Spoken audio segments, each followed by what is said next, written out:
Саламатсыздарбы? Эфирде Бренд KG. Биз сиздерге биздин Ош шаарында балдарыбыз аябай сүйүп жеп жаткан даамдуу шоко вафли кандай өндүрүлөт? Аны билүү үчүн биз азыр Барбол өндүрүшүнө келдик.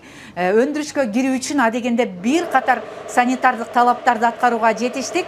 Мынабы кызыл сызыктан өтүү үчүн бутума, үстүмө бир жолу колдонулуучу санитардык коргоочу каражаттарды кирдим. Муну кийбесе өндүрүшкө киргизбейт экен. Анда биз сиздерге шоко вафли кандай өндүрүлөт, кандай азыктар колдонулат, алдыда баарын айтып беребиз. Биз менен чогуу көрүңүздөр.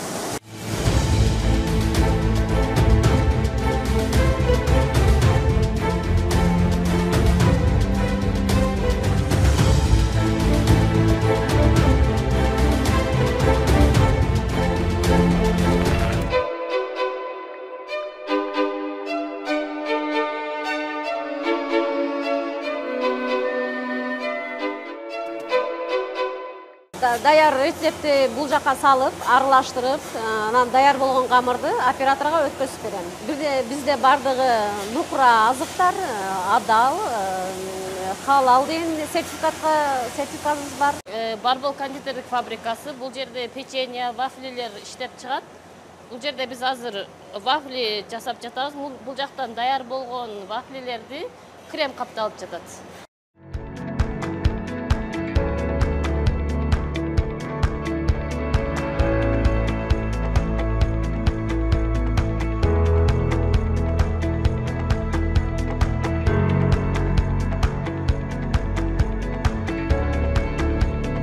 Өзү негизи мен кичине мына печенье, торт бышырганды жактырчумун. Анан чоңойгондо да ушул торт печеньеларды үйрөнүп, өзүм ушундай жерде иштейм деп кыялданчумун. Азыр ошол өзүм кыялданган кесипте иштеп жатам. Бул жерден сатып алып барып, балдарыбызга шириндиктерден алып барабыз. Балдарыбыз тамшанып, жакшы көрүп сүйүп жешет, өзүбүзгө да жагат.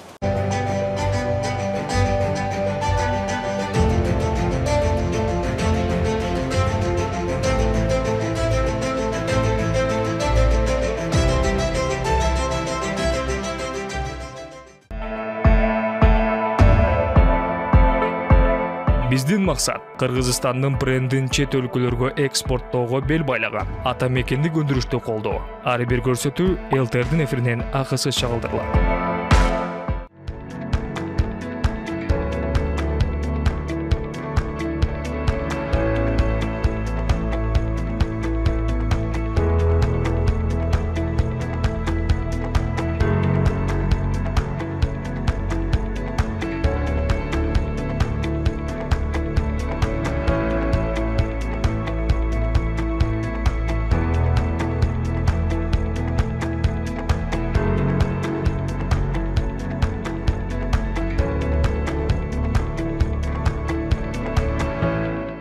Экинчи сек биздин вафлилер чыгуучу сек. Бул жактан кесилип келген вафлилерди биз бул жака шоколад каптайбыз. Бияктан шоколаддар чыгып, сон шоколаддар, булар вафлилер ал жактан терип алышат. Бүт аппараттарыбыз дагы заманбап. Бүт культовый компьютер менен иштетебиз. Москвада 5 жыл жүрдүм. Азыр өтө сүйүнүп турган кезим. Мына Кыргызстаныбызда ушундай ишканалар ачылып, өзүбүз Кыргызстаныбызга салым кошолу деп, мантип иштеп, өзүбүз сүйүнүп иштеп аткан жерибиз. Жок, эми ушул жерде эле өзүбүздүн Кыргызстаныбызда иштегенибиз жакшы. Мындай өндүрүштөр бар. Бардыгы Барбол жагынан таза, кийим кечегибиз дагы ошо Барбол жагынан, тамак ашы бар. Бар жок камсыздалган. Айлыгы Москва менен почти барабар.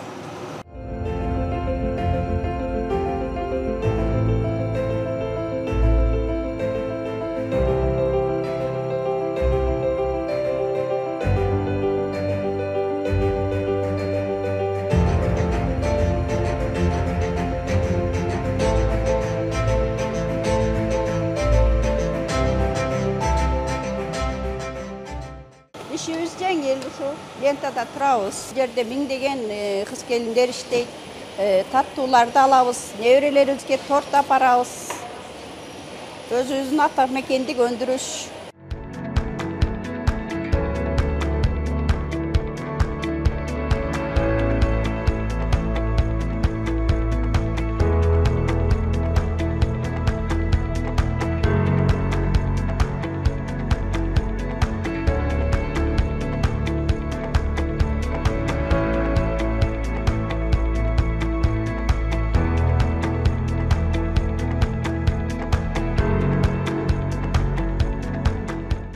Азыркы тапта жаңы ассортимент болуп шоко вафля кошулду ассортиментибизге. Бул процесс технологиялык стандарттар сакталып, ар бир процесс технологиялык стандартка жооп берет. Ата мекендик өндүрүштү колдоңуздар. Барбол дайыма адал, таттуу, дайыма жаңы гана.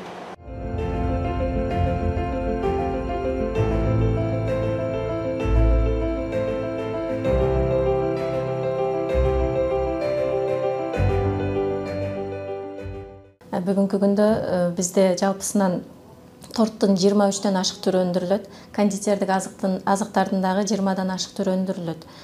Бул ата мекендик өндүрүш болгон үчүн келип түшкөн пайда сыртка чыгып кетпейт. Негизинен биз ак ниет салык төлөөчүгө киребиз. Жылына биз 100 миллиондой салык төлөйбүз мамлекетке. Айына алганда 8 миллиондон 10 миллионго чейин салык төлөйбүз. Бул салыктарга Кудай буйрса жолдорубуз оңдолуп атат, пенсионерлерибизге, мугалимдерибизге, врачтарыбызга айлыктар төлөнүп атат. Ошондуктан мен элиме айтып кетет элем, ата мекендик өндүрүштү колдоо менен биздин мамлекетибиздин өнүгүүсүнө чоң салым кошкон болосуздар.